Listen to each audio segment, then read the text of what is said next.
Hey guys, welcome to this week's podcast. I'm giving yet another camera a try. Those Canons that I found at the junk store. This is one of them, the HF11. So we'll see if it's any good. If not, I will give up permanently and go back to using either just a webcam or just a pro cam if I could ever afford one. But I wanted to give this a try at least because I got them for $10 a piece, and if they look better than a webcam, might as well just use it and give it a shot. But anyway, I am traveling this week, so I had to record this a few days earlier than normal. So a few extra stuff might be tagged in at the end. Obviously, probably just using like an iPhone microphone or something real quick to get it done. But like I said, this isn't a normal week. I'm traveling, so who knows? Maybe it'll end up shot perfectly, or maybe I'll end up with a couple of like selfie shot on the iPhone videos stuck into this. But I guess we'll find out soon enough. Let's get into the news. First up, My Life in Gaming just posted a documentary about the game Night Trap for the Sega CD and about its remake coming out soon, and it was absolutely incredible. In fact, usually I'd have video running of the actual thing, but I don't even want to spoil anything. I'll just do a quick little screenshot there. Even if you have the slightest interest in that, definitely give it a shot. I mean, these guys are absolute pros, and I will never ever put out videos as good quality as they do. I'm going to try. Hopefully eventually I could upgrade equipment and get a green screen, but it'll still never be as good as them. Also, Limited Run Games announced that you'll be able to buy a Blu-ray copy of their documentary. They don't have a page for it on their website. They just had a tweet, and there's no release date or price or anything. So I really hope I'm able to get one, both because I think it's awesome and I want to support those guys. So hopefully Limited Run Games will have a website or something, or a web page or something. So yeah, I'll as soon as I hear any more news about that as well, I'll keep everybody updated. And speaking of My Life in Gaming, they actually said that they're going to be posting all of their show notes on their website, which is really cool because that's just a way to go back and reference some of the things that they mentioned. So I don't know if they're going to go back and post any old notes, but I think going forward in the future at least to expect it. So it's just mylifeingaming.com, links down below. Voultar just decided to donate his S-RGB Expansion board to the community for free. So that's the board that you could plug into a SNES Mini that allows you to use its own amplifier to get RGB signal. And installing this board will also lower and correct the brightness on all the other outputs as well. And you get S-Video if you also connect the two wires with it. So it's just a really neat and clean way of getting RGB and S-Video out of a SNES Mini using its own board and its own stuff. And that's actually what I use on my Mini. I use this on the Mini and then the 7374 board on a 1-chip. And I think it's absolutely awesome. I love to see people just donate stuff for whatever reason they choose. You know, if you don't want to support it, give it away. I don't know exactly why he decided this time, but I think it's because he's just has so many other projects to support another board. An inexpensive board wasn't really on his plate, so rather than stop selling it, he gave it away.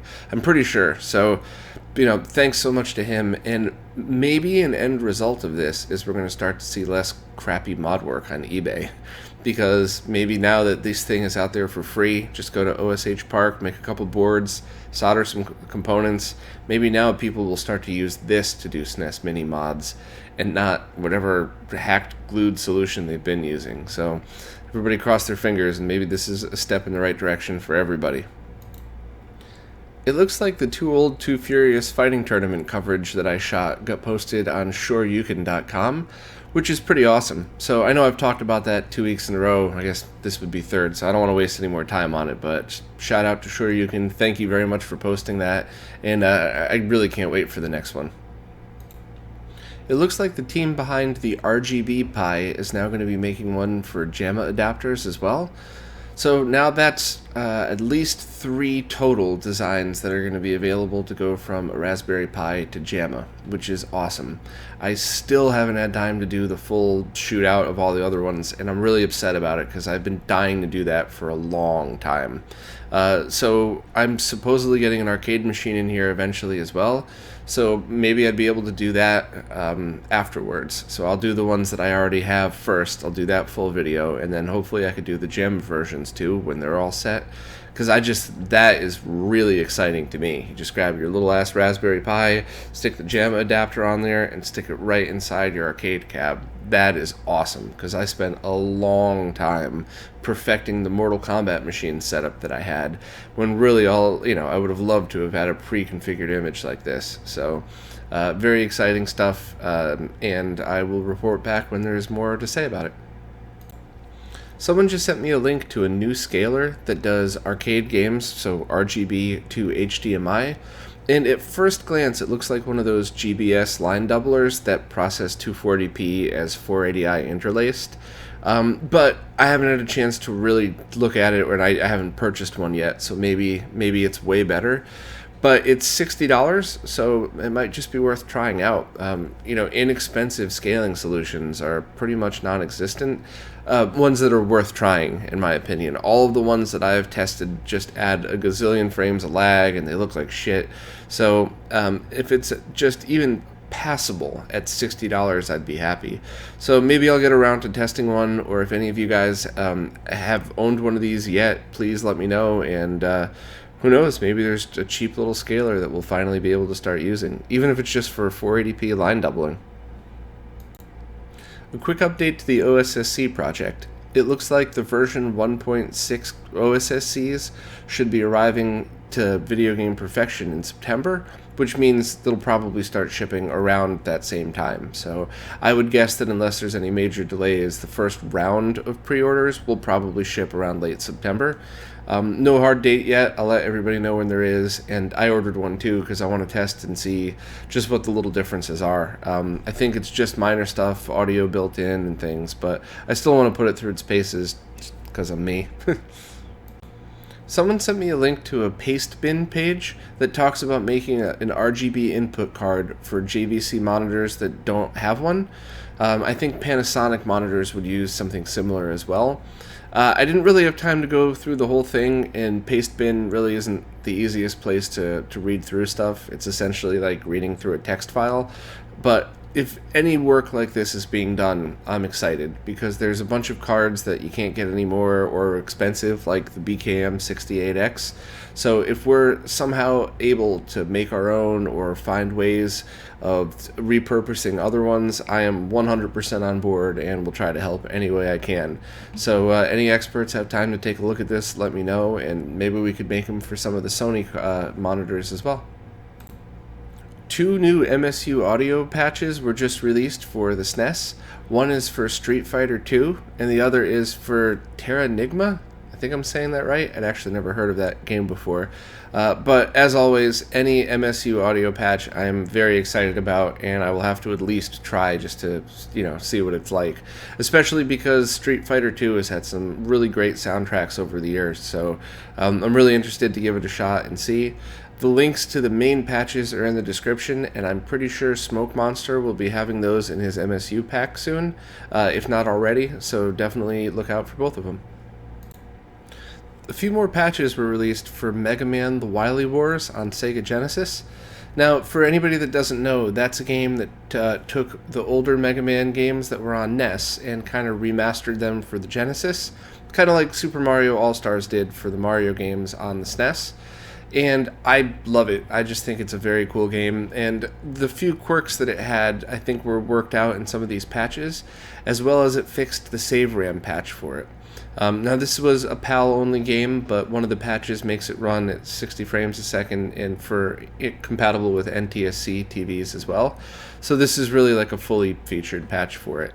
And also, I believe there is a Mega Everdrive firmware update that if you're using that one, you'd want to make sure to use the newest version that just came out so that the save game will be compatible.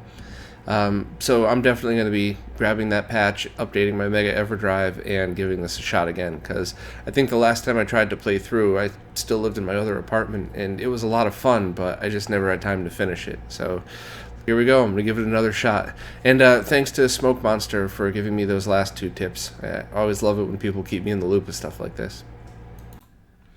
Next, somebody just posted a review of the 2DS XL, and some of the interesting things that they found were that the pixels don't line up and look like they do in the 3DS.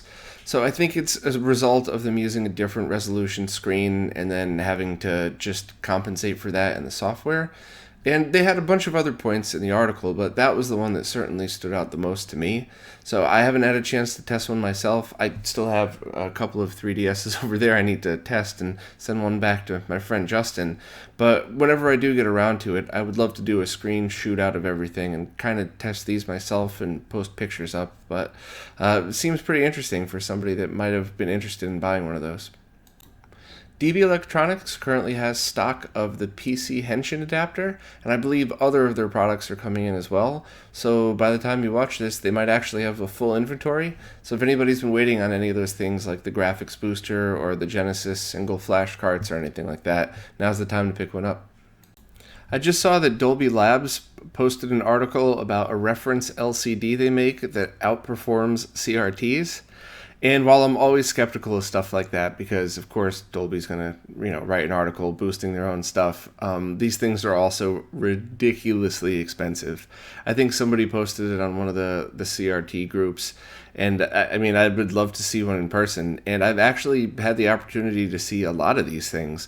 I saw the demo of SED TVs at CES a couple of years ago. I saw a JVC reference rear projection TV, which was the best rear projection TV I've ever seen. And I never really liked the look of those anyway. But but those were all like 30, 40, 50 grand. So I couldn't see a price on the Dolby website. But if anybody's mega rich and wants to buy one, I'd love to swing by and do a review of it. It looks like they've made a lot of progress in Darksoft's Neo Geo ROM cart, and it's just about to be ready for sale. I think they were ironing out a few other bugs and then adding a few extra features like boot right to a game or boot to one of the slots by holding down a button. There's a whole video that explains all of the new features, and it's looking great. So hopefully they'll be able to open up orders for at least the MVS version right away, and then I believe the AES version's coming right afterwards. But I have an MVS coming, so as soon as this thing's up for sale, I'm going to buy one, and hopefully I'll be able to review it and really just put it through its paces. So fingers crossed that my arcade machine arrives and that this thing, Darksoft's ROM cart, will go up for sale very soon.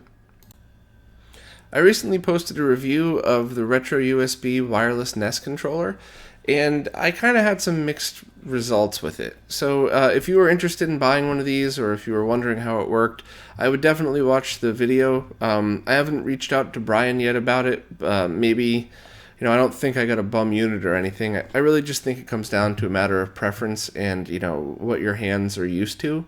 So definitely check it out, and if you're interested in it, and comment on that video if you'd like me to do a follow-up or anything like that. But overall, I'm still a massive fan of Brian and his products, so this one, it's not for me. So no big deal, and I'm not trying to be insulting or anything. I'm just, not everybody makes everything perfect for everybody else. So check it out, though, if you're interested. Okay, now on to the Q&A stuff. I got a ton of great responses about that SD to Vita product that allowed you to put a micro SD card into a PlayStation Vita. And it looks like you definitely do need a jailbroken Vita for it to work. And then you just need to add a few files to the actual micro SD card itself. And there's even a full review of it on a different website, which somebody had linked to. So, and the firmware you have to be on is version 3.6. So basically, it's all good news as long as you're running a jailbroken Vita. And thanks to everybody for all the responses. Okay, next, Michael Baker asked, what's my opinion regarding Game Boy or Game Boy Color games on Super Game Boy, Game Boy Player via GameCube with the Game Boy interface software, that's important, or the Analog NT Mini. The truth is, my opinion is that whatever fits your solution best works. So if you only play Game Boy games and don't really care about Game Boy Color, getting an RGB modded SNES Mini or just a regular SNES and a Super Game Boy, or even the Super Game Boy 2 from Japan that has the correct clock speed, it's super easy and it's inexpensive compared to everything else. So that's a great option for a lot of people. The Game Boy player with the Game Boy interface software, not the stock software, is freaking amazing. I mean, the things that Extrems made that do is just really incredible. All the different options from saving screenshots to all the video options, zooming and stuff like that. And you could even zoom in the low latency version now. It's just, I mean, the software itself is just phenomenal, and he gets huge props for it. The problem, though, is first you need a GameCube, then a Game Boy player, then a way to boot homebrew. So, Action Replay with Swiss on an SD card's by far the easiest in my opinion. And then you need a good output option. Sorry. So if you already have a PAL GameCube and you're playing on a CRT, it's no problem. Just grab any kind of GameCube RGB SCART cable, and you're good to go with 240p. But if you're playing on a flat screen, then you got to get a GameCube video solution, or those crazy expensive component cables. So you're talking hundreds of dollars to get this thing running, versus definitely under 200. Even if you buy an RGB modded SNES Mini with the Super Game Boy 2, I mean, right there, it's under $200, and you play all Game Boy games on it. It's a lot more expensive with the GameCube. And of course, the most expensive is the analog NT Mini, and I really love it. My only complaint at all about the NT Mini is that the cartridge adapters haven't come out yet. And when it comes to portable consoles, I 99% of the time would much rather play them on the big screen TV or on a RGB monitor.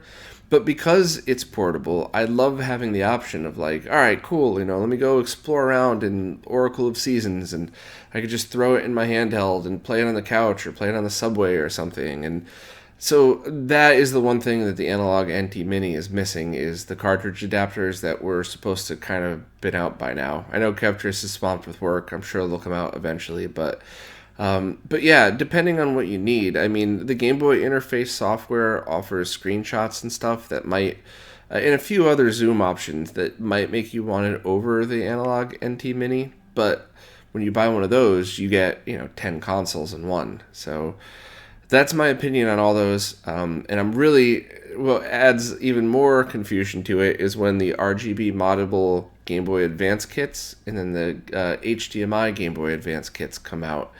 So now you have ways to just play it direct in. So I'm not really sure what's going to be the best then. I'm pretty sure the short answer to your question, what my opinion is that everybody's situation is going to be different. But that's how I play all those different games. And if your OCD is a little crazy like mine, just keep in mind that playing on the Super Game Boy, the pixels are stretched because it doesn't keep it the same aspect ratio. So if that's the case, but if you do use a FrameMeister, Firebrand X's profiles fix that, but I don't use one of those. So yeah, sorry for the long answer, but that's the best I could do because there's so many options and there's so many great options.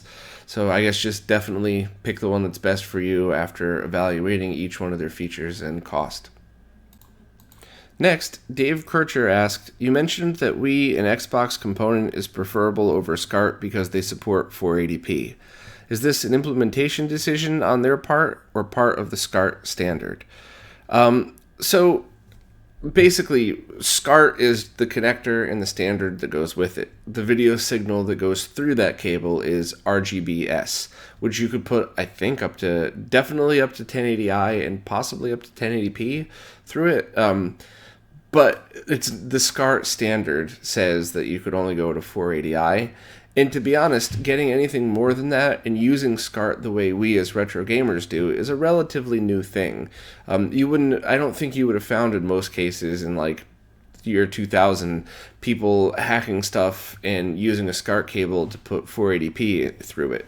So like Dreamcast through a 480p SCART head, like you wouldn't see that back then, but now you see it in the Toro. So that's why they didn't do it. It's because of the SCART standard and because nobody else did the stuff that we do. And I always talk, of course, about how if there was a different standard we could all switch to, I would do it in a freaking heartbeat because I'm not a fan of SCART at all. And a bunch of us have spent, unhealthy amount of hours trying to figure that out, but didn't really get anywhere on it. So we're stuck with SCART for the short term, most likely forever. And when you want to pump these extra resolutions through it, you do need to use all the different tricks. Also, regarding that whole SCART RGB, 480i, 480p, a ton of people posted down below of last week's, and I was trying to stick to stock consoles. Yes, you could mod an Xbox to get sync on green over it.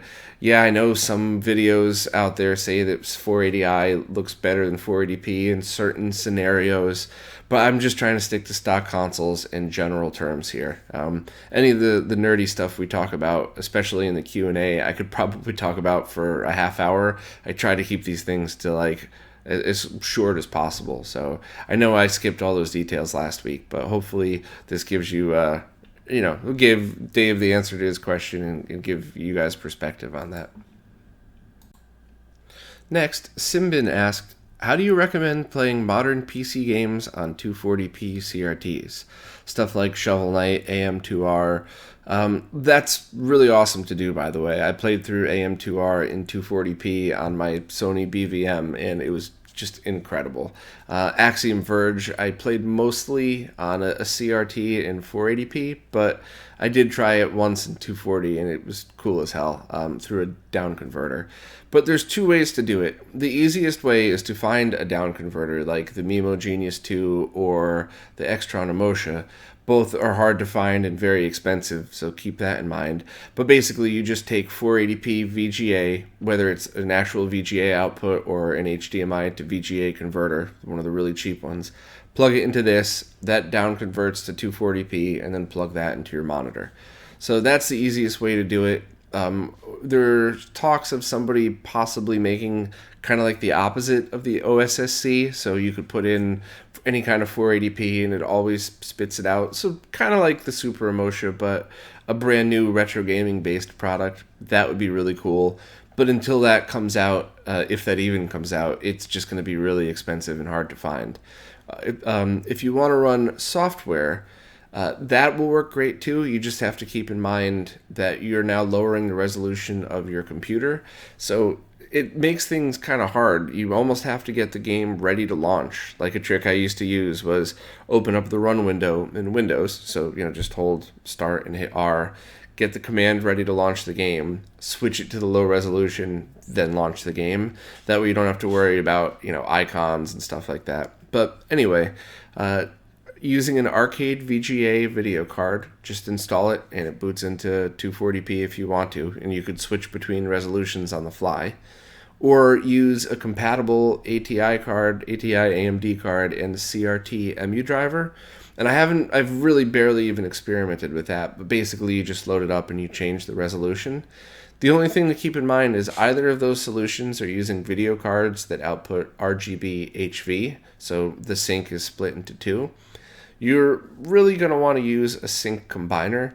I've seen people tie them together, tie the two syncs, and I don't know that it would do much harm, especially if it was on something like a PVM, which accepts a very wide range of voltages. But just to be safe, I would use something like an Extron RXI box, and you just plug VGA into it, and then it goes out RGBS. So those you could find really cheap too. You just need any of the Extron RGB interfaces. So I hope that answered your question. Hey, before I go, I do have a quick question for you guys. So I shot the whole episode on that Canon camcorder, basically the other one of these. What do you think? Is it okay? Do I keep it? It's only $10, so it wasn't that big a deal. Or should I go back to this? Just a basic old webcam.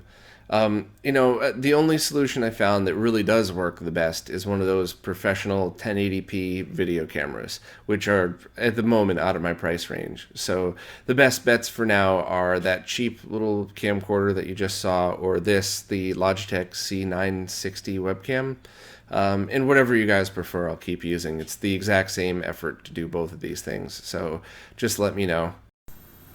Up next, I have an interview with Charlie, the creator of the LCD Zapper project, but I have to apologize for the video quality. I have no idea what happened. I was running, everything was fine, and then all of a sudden OBS spiked to 100% CPU usage, and it looked fine in the preview window, but afterwards, I don't even know what happened to that video file. So I'm trying to find a way to perfect this, but I think the fact that I'm using OBS and Skype are a real killer. I should be using XSplit and something else, but any suggestions you guys have, I'll definitely give it a shot. But I'm really sorry for the video quality, but the audio is still fine, and the interview was a lot of fun, so hopefully you guys enjoy it. As always, any comments or criticism, post down below, and I'll see you guys next time. Hey guys, I am here with Charlie, creator of the LCD Zapper. What's up, man? How you doing? All right. Good to see you. Yeah, well, I'm very glad I got the chance to talk to you because I saw your video on YouTube last year, I believe. But at that time, it was very much a hobby-looking project. And I just thought, well, that's awesome, but I don't have 12 hours to spend on that. But now that it's really moving forward to, I mean, a lot of progress. I would love to hear more about it, how it works, and when we can start using it. Okay. Well, so yeah, when I first made it, it was very cobbled together. Like somebody in the YouTube comments called it a contraption. I think that's the perfect name for it. But yeah, it was basically I did that video. And then sort of like I just was sort of like mulling it over in my head because I thought maybe it could be a product that people might like. And then the ESP32 was released, which is like a microcontroller. It has Bluetooth built in, and it was dual core. And so they were the two things that would make it, all integrate into one package easily. So yeah, I had a bit of spare time, and so I put together a new board and tried to make it as much like a commercial product as I possibly could. And then you uploaded it as an open source project now? So the original project, like everything that I always do, I always just upload it and say people can do whatever they want with it.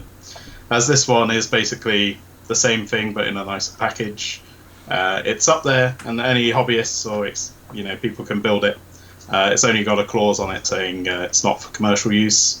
It's just because I'm currently thinking about producing it commercially, and I wouldn't want somebody just to clone it. Right, yeah, makes sense. So that's there, but if the commercial thing doesn't pan out, then I'll just say, okay, anyone can do what they want with it. Gotcha. Now, how did you even get started in this? Do you do you tinker with hobby for a living, or is this just like a fun thing on the side? This is a fun thing on the side. So, actually, I'm a programmer in sort of like my day job. And so, yeah, electronics was always a hobby, playing around with microcontrollers and stuff. But this is because I have no education in electronics.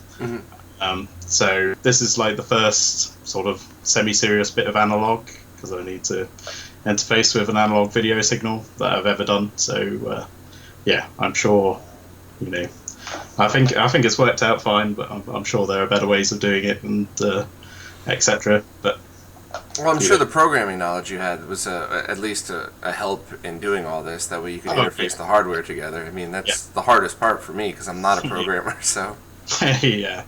So yeah, the whole thing basically came about because I did some FPGA programming just in spare time, and I was thinking of another use to do with that, and so I was thinking of something that needed a really low latency, and so I suggested it to a friend. I was like, oh yeah, I'm thinking about making this thing. It's like to make light guns work again. I was like, oh yeah, that sounds great. So I thought, okay, I'll have a look, see what the timing requirements were.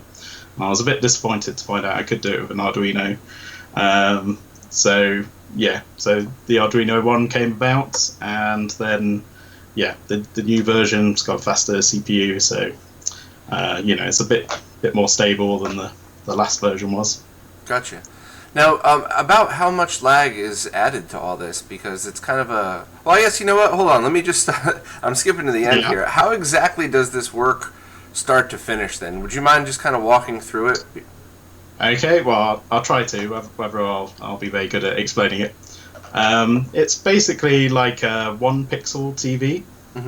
So there's just one LED that's like 1 pixel on the TV, and when you move the Wiimote around, it basically is choosing which pixel to display to the LED. Mm-hmm. So that's sort of like the high level version of it. Yeah, so I guess to even break it down to even more of a simpler thing, I guess it's like so you take. Does it work on any light gun or just the NES Zapper? No, it works. It's a completely universal solution. I've tried it on the NES Zapper, Sega Saturn, Dreamcast, and recently I got an arcade board, which was Lethal Enforcers. I've tried it on that, and it works on that as well. So, all right, so let's walk through this scenario because I always loved that game as a kid. It's a little cheesy, but whatever. So you take any of your analog output, and then the light gun that would plug in, whether it's the arcade Lethal Enforcers gun or whether it's the Sega Saturn Virtua Cop gun, whatever it is. What's step 2? You don't use that original gun, right? So you can use the original gun. That's sort of like the universal way. So I have like a version of the device here. You basically you run your video through it, and then you have an LED on the end of a long bit of wire. You attach the LED into the barrel of the gun. So that's basically like how it would see the TV. Mm-hmm. And then a remote gets it's not in frame. Remote gets attached to the side to give the positional information. Gotcha. Yeah. So it should be universal because really it's just replicating what a CRT TV did. Okay. Sort of fundamentally, and so it should work on absolutely anything that has a light gun.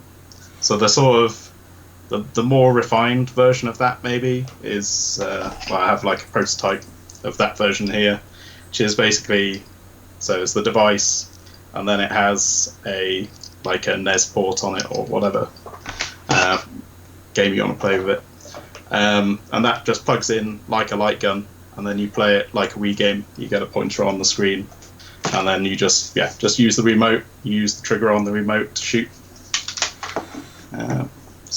Gotcha. So you could either attach it to the existing light gun and use that, or you just use a Wiimote with a controller adapter and use that gun itself? Yeah. Gotcha. And then you would obviously have to map the correct button to the trigger buttons and stuff like that then, right? Yeah. So the original idea was to make a new cable for every system that you wanted to play it on. Mm-hmm. So, you'd have to work out. Well, there's the Bliss box already does that. I don't know if you're aware of that hardware at all. Sorry, what was the name of that? Bliss box. That is a controller adapter that allows you to pretty much... what it basically does is allows you to plug any controller into USB, but that would definitely be the guy to talk to about mixing and matching stuff like that. Doing the opposite, having maybe USB going into it. But. Yeah, but the sort of problem that I came across with that approach was, kind of two problems. One of them is there's just not much information about light guns, because you can easily get pinouts for everything, but it's like, you say, okay, how did the light gun work? And it's like, well, there's no information on that, apart from a few systems like the Zapper is obviously like everyone, that's an easy pinout to get. And the second problem was kind of, this was a fun project for me because I really like old light gun games, mm-hmm. and like using the actual hardware is the thing that makes me feel like I'm actually playing it. If you play with just a Wiimote, it's kind of like, you get the, it's a nice way of playing it, but it doesn't give you the nostalgic feeling of using the actual light guns, etc. Agreed. Yeah. So how do you get the accuracy done? Is there just like a calibration thing you do? I think I saw that in one of your videos too, right? Yeah. So, I've been sort of playing around with a few ideas about this, but the one which I originally had, and probably the one that will be in the final thing, is you attach the Wiimote to your gun, and then you press the calibration button, you shoot in the four corners, just like any other light gun calibration. Mm-hmm. And that just maps the Wiimote position to where you're shooting on the TV. Gotcha. Well, that's pretty awesome. So have you you've tested it with all of those different consoles then? So and How exactly then? So now, the latency always gets me because, when old games are ported to new consoles, you do have the little bit of controller latency, and then all flat screens add something, except for flat screen TVs. Some of the gaming monitors are down to almost zero, but, the whole point of a light gun game is you want to play it on a big-ass TV, not a little monitor, so... how does all of that factor in? Your average good flat screen is 2 frames of lag, even if you're using it with an open source scan converter, so a zero lag upscaling solution. And then of course there has to be some kind of lag, even if it's a millisecond in translating everything over, right? Yeah. So all those lags still exist. I can't get rid of them. The Wiimote has some latency as well. It's reasonable, but it adds a little bit. Isn't it about 15 milliseconds or something? That would be my guess, because it runs at about 60 frames. It returns data about 60 frames a second. So that sounds about right. There is lag. It doesn't affect the operation of the light gun, because basically my box is sort of before the TV, it doesn't matter what TV you have, it still works exactly the same, because it sits before the signal goes into the TV. Light gun is not looking at the TV anymore, it's looking at the LED system. So all you need is a composite video output then of any console in order to do this, right? So that was my sort of initial version. When I was doing the arcade stuff, I needed to make it work with an RGB connection. So I've got a couple of ideas about how to make that work. But basically, I just need to separate out the sync from the signal. So when I did it with the arcade, basically the green channel went through the device, like the composite video, and then the composite sync was sent in a different path to the device. So it'll probably be, you will have... That's a smart idea. Okay. An in and out, which will either be composite video or a red, green, blue channel, or I think component and S-video maybe could be broken out and would work in the same way, but I'm not so sure about that because they're a bit obscure in Europe. So I'm trying to cater for everything, because I'm sure people don't want to play via composite. Yeah, I think the average person watching this weekly podcast would probably prefer to light themselves on fire than try to play through composite video. So, but requiring composite video is a very reasonable thing. There's so many different ways that you could pull that off, and a lot of manufacturers for the cables are even starting to get set up to do composite video pigtails, which is required in things like the PlayStation for light guns. So something like that is a easy and reasonable request. But if you could do some kind of SCART pass through, that certainly would be another solution for RGB. So I was because this is the sort of where sort of my knowledge ends. In terms of what the sort of the standard setup is in the US about this sort of thing. So I have designed a board which is a SCART pass-through, but I'm not sure, is that what most US consumers would want? So when it comes to retro gaming, your average US gamer has either just conceded and gone all the way to SCART, or is using component video. But I think all of those solutions, you'd be able to find a way to do a composite video breakout one way or another. So, I mean, a perfect world, you would do RGB, component, and composite. But if you had to pick one, I would just say composite, because it's easy to pull that. Yeah. Okay. Yeah. Well, that sounds, I'm glad you said that. And yeah, I'm going to do a SCART breakout. I'll test it with component. I'm pretty sure it should just work. With my knowledge of that standard anyway. You would probably just need the green signal for component and nothing else then. But. Yeah. So how exactly does it work then? It synchronizes where exactly it's supposed to be in the frame? Yeah, so basically one core of the processor, it sits there waiting for the horizontal or vertical sync signals, and then as soon as it finds that, it then the ESP32 has a peripheral on it, which basically you can say, okay, in this many cycles time, set this logic, this I/O line high for a certain period of time, then bring it back down low again. That's basically how. So when you're on the right line of the screen that you're aiming at, it then sets this timer to go off and make a pulse just where the pixel that you're interested in will happen at. And then basically that signal gets ANDed with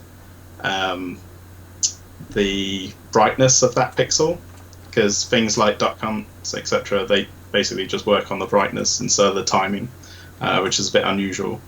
And yeah, basically that signal just goes into a 555 timer, which just extends out that pulse. It basically just lights up the LED for a millisecond, and that's all there is to it. Huh. That's pretty awesome. It's a simple idea, definitely. But that is the technical explanation as to why it would work on absolutely any TV. You would just need to calibrate every time you swapped a TV or a gun. Yeah. So the main sort of issue with using a Wiimote is that it has no idea where your TV is, and you can. So I've made it so then it can produce an overlay, because it's basically like the exact. I'm already have the video timings. I can just make, I can just adjust the output of the video as well to display cursors and things like setup text. And yeah, so I'm not really sure where I was going with this, but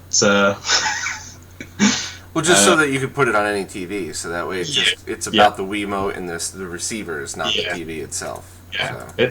It's the calibration, which is the bit of the tricky side of it to get right. And so I've got a few ideas about how to do that, and it's just whether they're feasible, because you could put IR dots like around your TV, which would be sort of like the best approach, well, sort of like the gold standard approach, but then it's a faff and you need to get them all positioned correctly, and then right, and then the different sizes of TV would come into play, because wouldn't you, if you really wanted ultimate accuracy, need more for a larger TV? And then would a person really notice that extra accuracy and all that extra stuff? So. Yeah, it's just having one set of LEDs, which is probably what I'm going to go for. It works fine. It's just if you were shooting the gun like this and then you decided to shoot like this, right, the calibration is completely off. But it's whether people actually want to be able to do that, or whether you can just say, okay, that's a limitation, don't do that. Gotcha. Yeah. But I was interested. I heard a few Wii games came with adapters to put Wiimotes into. Yes. And they had calibrations. So I'm going to have a look. I've got a couple of those games. I'm going to have a look to see how they handle it. Can you rotate the gun around? What's the limitations of that? Just to make sure that I haven't missed anything. That's pretty cool. So now all of the data that's actually online, all of the stuff that you shared for people to try to make their own. So that basically comes down to you have to buy a couple of components, then the LED on the line, and of course a Wiimote and stuff. What are you using for the receivers themselves? What do you mean by the receivers? Like the ones that you put on your TV. Is that the Wiimote sensor bar, or? Yeah, so I have a battery-powered sensor bar is the sort of thing that I use for sort of day-to-day testing. But probably in the final one, like I have on this like little extra board on top, basically has some LEDs, some LEDs. So that would basically be your sensor bar. So the device would sit in front of your TV. The device itself would be the sensor bar. That's so pretty cool. It's all in one. Gotcha.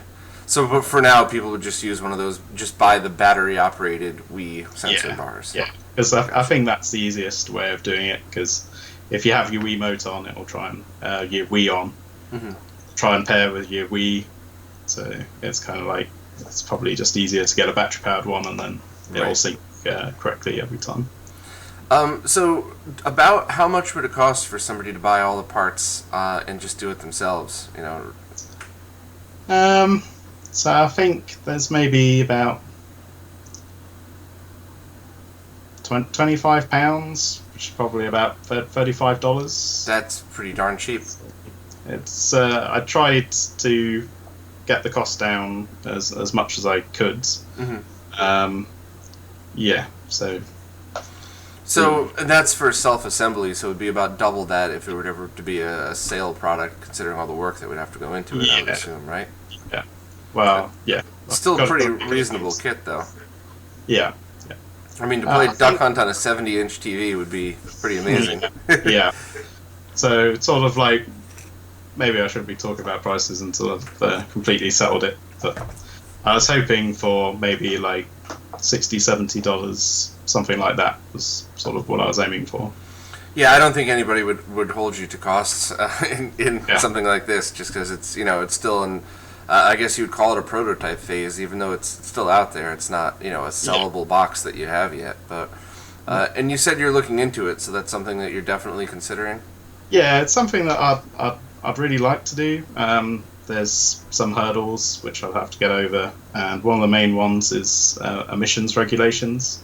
Because I'm a software guy, not a hardware guy, and you know, that sort of thing is finding out the sort of like legal requirements, and also like how do you go about doing it. Yeah, I'm unfortunately very well versed in that for my old company. I've spent countless hours in EMI chambers and doing all that. The good news is, if you're just doing it to consumer standards, it's infinitely easier than medical or military standards. But I also believe that it all depends on the quantity that you're selling.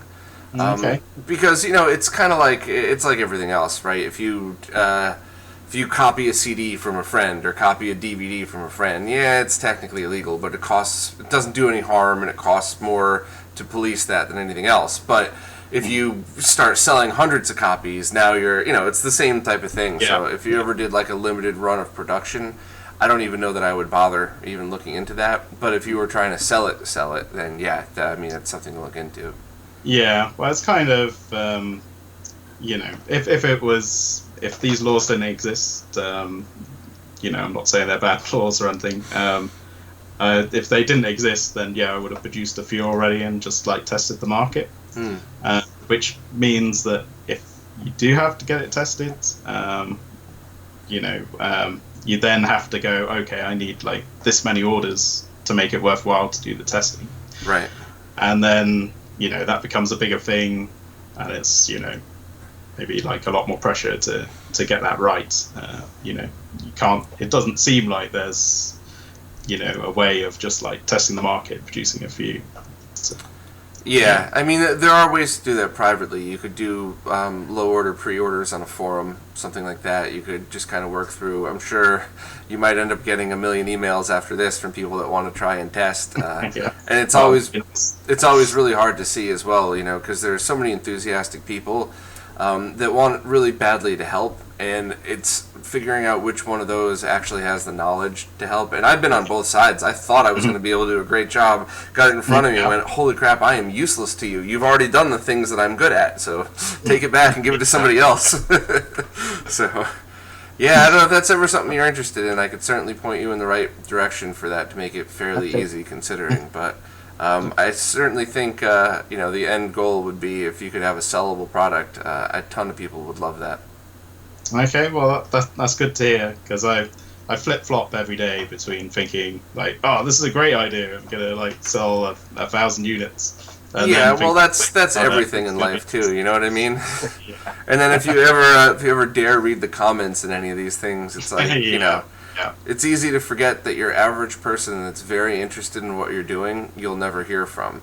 You know, you'll always hear more negativity than positivity. So you work your butt off on something, and then you see 3 trolls telling you, like, you know, well, that's stupid. It's very easy to get discouraged. So Yeah, well, thanks so much for taking the time to do this. I mean, when I first saw the video, I wanted to reach out and bother you, but I just like, what if it's just a one-off? I don't want to bug you. No. By the way. Now, for the last question is, how do people follow this project? Just the GitHub, or do you have like a Twitter account? Is there anything, like, where is the best place to follow it?